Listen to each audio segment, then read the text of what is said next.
And welcome here to another edition of the Sandhills Global Husker Rewind, powered by ABM. Sean Callahan of HuskerOnline.com as Nebraska falls 32-29 to Michigan on Saturday. Another heartbreaking loss. Nebraska's now lost 3 games this year by 7 points or less to teams in the top 10. Austin, you guys gave it your all Saturday, but obviously just 1 or 2 things short from getting a win over a top 10 team. That seems like it's been a common theme for us, just 1 or 2 things short from beating some really good teams. We have a tough schedule this year. Everybody knows that. I mean, the polls came out today. We have 5 teams on our schedule that are in the top 10 right now. So those little misses are magnified versus great teams like that. And we're talking here, I should have introduced you. We're talking to junior tight end Austin Allen. And Austin, you had one of the bigger plays in the game on Saturday. It kind of sparked the offense. You guys were down 13-0 at halftime and had some adversity, maybe some things out of your control. But you responded with a very impressive play, a touchdown from Adrian Martinez. Yeah, we went in the half with no points on the board, but we were really confident just because we knew we had a lot of stuff on our game plan that we still had to use. We had a lot of firepower in our back pocket, and we all knew that. And so we were all confident. We knew we were going to make changes, and the defenses were going to make their changes. So there wasn't a lot of down guys. There wasn't a lot of head downs in the halftime locker room. Well, that play was interesting because I think both the Nebraska and the Michigan side had beefs of maybe some of the calls in the game. And on your touchdown, I'm sure you watched it in film. You guys had 5 guys in the backfield. It wasn't called, but that you almost had that was just the kind of night it was on both sides. It felt like. Yeah, you're exactly right. That's the kind of night it was. It seems like they missed things there, and they called things that shouldn't have, and then that just seems like the way it's been for years now with Nebraska in the Big Ten. But it is what it is. We can't let the refs dictate how we play. We shouldn't leave the game into the refs' hands, and that's on us to moving forward to get a bigger jump on some good teams like that. And, Adrian made a lot of plays, but obviously everyone's going to talk about the final one, the fumble at the end. You're a captain. You've been with Adrian the whole time. What do you say to Husker fans about Adrian and kind of just the way he fought for you, but obviously had that moment at the end that really kind of overshadowed everything he did the rest of the game? Yeah, that play right there is magnified because it was at a key point in the game. If that happens anywhere else in the game, I don't think it's as magnified, but it is a huge play. I mean, he's going to make plays, and I mean that's football. They're going to make plays. They made a good play on the ball, but that doesn't hinder who Adrian is as a football player and as a leader on this team. I got all the confidence in the world with him moving forward that he's going to lead us to victories, hopefully, versus these tough opponents we got coming up with the top 10 teams. I mean, hopefully we go up to Minnesota next week and put the smackdown on them because that's what we owe the fans. I mean, we've been so close versus these really good teams. We still got a lot to show of who a team we are at the moment. And yeah, you talk about this will be your 8th game in 8 weeks. I don't know. Obviously, there's not another team in college football that's done that because you guys played week 0. Obviously, people's bodies have to be hurting, but do you see kind of a light at the end of the tunnel? Like, let's forget about Michigan now. Let's focus on Minnesota and travel Minneapolis and do our work, and then we'll be rewarded with some downtime. Absolutely, it's nice to see, like you said, like a light on the end of the tunnel. There's a little light. I mean, with the bye week coming up, our mentality right now is hit the reset button. We're 0-0. Let's go cause havoc the last however many games we got left in the season. I mean, we got a good pace of bye weeks here, so we can really lay our bodies on the line for the rest of the season. I mean, we're going to get some time off after this game, 2 games, get some time off 2 games. Like, there's nothing for us to lose. Let's go lay it out on the line. That's my mentality moving forward with it. Well, Austin, thanks for joining us here in Husker Rewind, and best of luck as you guys get ready for Minnesota. I appreciate you. Thanks for having me. Much more to come here. You're listening to the Sandhills Global Husker Rewind.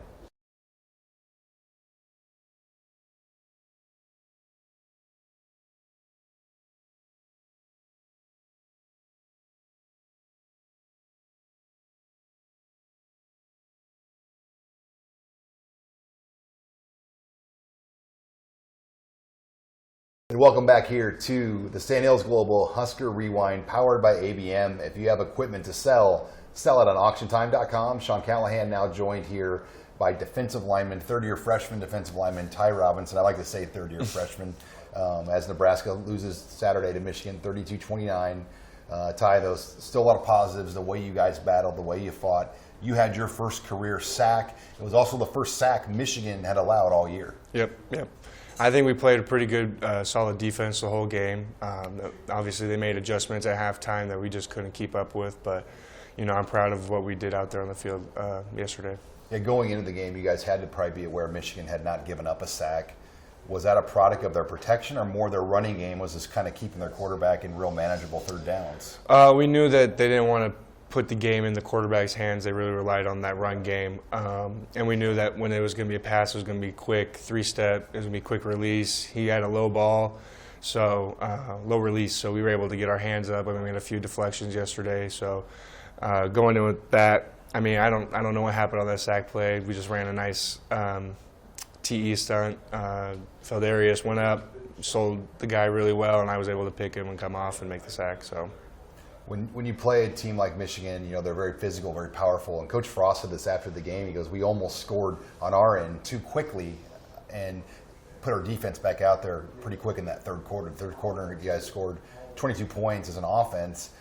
And so how do you guys kind of get through something like that when your offense is really rolling? You have to just come right back out there when Michigan is obviously having success too. Yeah, I mean, that's fine on my part. If they keep scoring like that and they want to keep doing that, I'll happily go out there and play defense for them as much as they need me to do that. They score in one or two plays, it's fine by me. I'll go back out there and get them the ball back because, I mean, if they're scoring, then that means they're on a roll. They're clicking on all levels, so we want to see more of that. You've played some pretty good teams this year, Oklahoma, Michigan State, Michigan. What was maybe different about Michigan compared to some of the other teams that you've played this year? Really just size. I mean, the way they ran the ball, their running backs were really well. They ran really hard downhill. Their guys up front, I mean, they all averaged 6'6", 320 pounds. So that was one thing, size factor. But I mean, really, there was nothing different. I mean, Coach Chins does a great job with us every week saying it's a nameless, faceless opponent, and you just got to prepare the week just like any other game it would be, no matter who we're playing. Now, Ty, you guys have to move on, kind of shake this loss, get on a plane for an 11 a.m. game at Minnesota. How hard is it to kind of get through these Sundays and then get back to work on Monday? I'm excited to go back to work tomorrow. I mean, I know that Coach Frost has a good plan for us this week. I know Chins has a really good game plan for us this week. I mean, those guys, our coaches put in a lot of hard work and hard effort going into these game plans, and I mean, it's working. We're almost there. It's just got to start clicking again. I got to ask you about Minnesota a year ago. That had to be one of the low points of the year when they came in with like 40-some guys off the COVID and kind of just caught you guys flat-footed on that cold, snowy 11 a.m. game. And yep. I mean, you still think about that game, and obviously it was a year ago, but I'm sure that was a moment you guys want to erase. Yeah, for sure. I mean, COVID year was kind of a wacky year for everyone. But I think it finally helped us. I mean, we got so low that the only way we can go is up. And I mean, I think it finally helped us realize, at least as a defense, that we can step up and be better than this. I think it's showing now. I mean, I've had this confidence in our defense ever since the last 4 games of last year, coming into this season as well. So I think I'm pretty, like I said, I'm pretty proud of us. And you guys are obviously close. I mean, you've been basically a play away from winning a lot of these big games. How do you get that one more turnover, that one more sack, that one more stop? I mean, how do you guys get over that hump to get that one more thing you need to close out a game like this? In my opinion, you just gotta want it more. I mean, shoot. I mean, if the dude in front of you is trying to outwork you, I mean, it's just not gonna happen in my mind. Like I'm gonna outwork you, and I'm gonna do the best I can to get to that ball carrier. And so. And another thing is just the key details, the little details that we've always been talking about. It's one thing here, one thing there. And I think as soon as we get that cleaned up and become a very clean team, I think it'll start clicking again, and we'll be all going forward winning some more games. And football's obviously fun as well. And one of the cool things Nebraska has done is this new fourth quarter thing on Saturday, the turn off the lights deal. And 2 weeks in a row, night games. Look like guys are having a lot of fun out there too. Oh yeah. No, last week I was on the bench. It was great to see guys like Nick playing the air guitar and Gene Ellie rocking out, and even Damian Jackson. I mean, you don't see a smile ever from that guy, and to see him enjoying the show and having a good time. And I mean, it fills us up. I mean, with fuel. I mean, I was out there last night, and you just look around and see all the phone lights on, and you just feel the music. And I mean, you can see Michigan like trying to use it against us or whatever. But I mean, it gave me that second wind I needed to see that, to feel that energy in the stadium. Well, Ty, best of luck here this week as you get ready for Minnesota. Thank you. All right, much more to come here as you are watching the Sandhills Global Husker Rewind powered by ABM.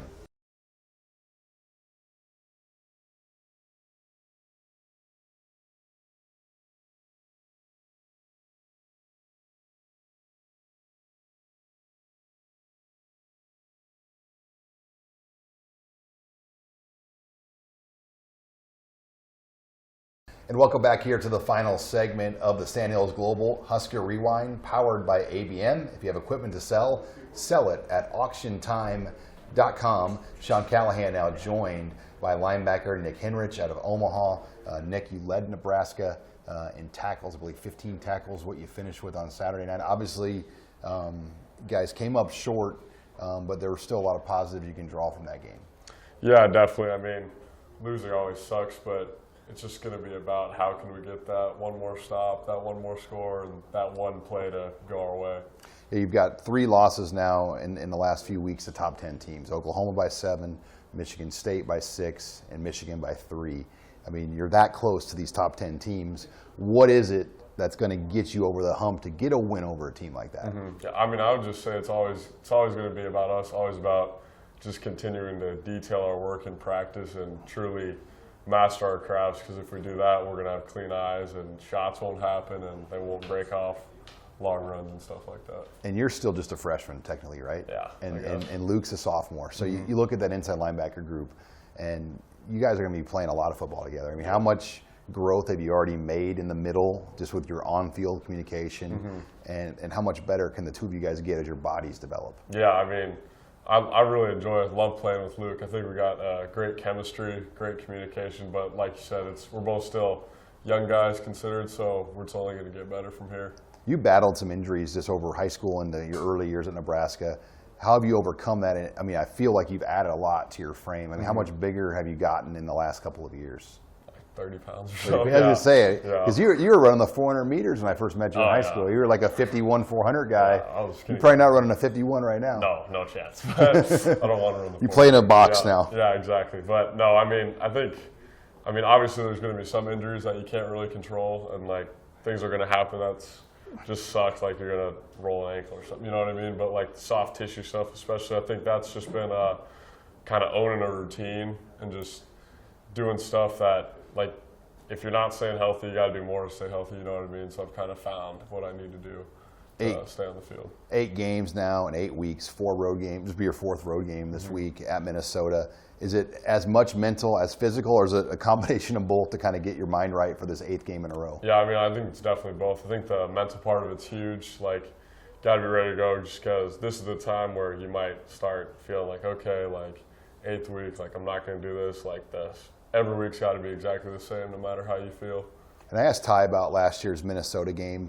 That was a real low moment for you guys. I mean, you kind of came in. I think people just assumed that you'd walk out there and beat Minnesota because they only had like 45 guys. They were fresh off that COVID sit-out. And they came in and kind of smacked you guys, and it was a flat performance. I mean, I know last year is last year, but you have to kind of think about that moment, how tough that was on the program at that time. Oh, yeah, we definitely do. Yeah, we got to go up there and put on a great performance against them, and I know and believe that we're going to get it done. Well, Nick, it was great catching up with you here on Husker Rewind. Best of luck as you get ready for Minnesota. Thank you. All right, well, that wraps it up here for this week's edition of the Sandhills Global Husker Rewind. If you have equipment to sell, sell it at auctiontime.com. For HuskerOnline.com and ABM, I'm Sean Callahan.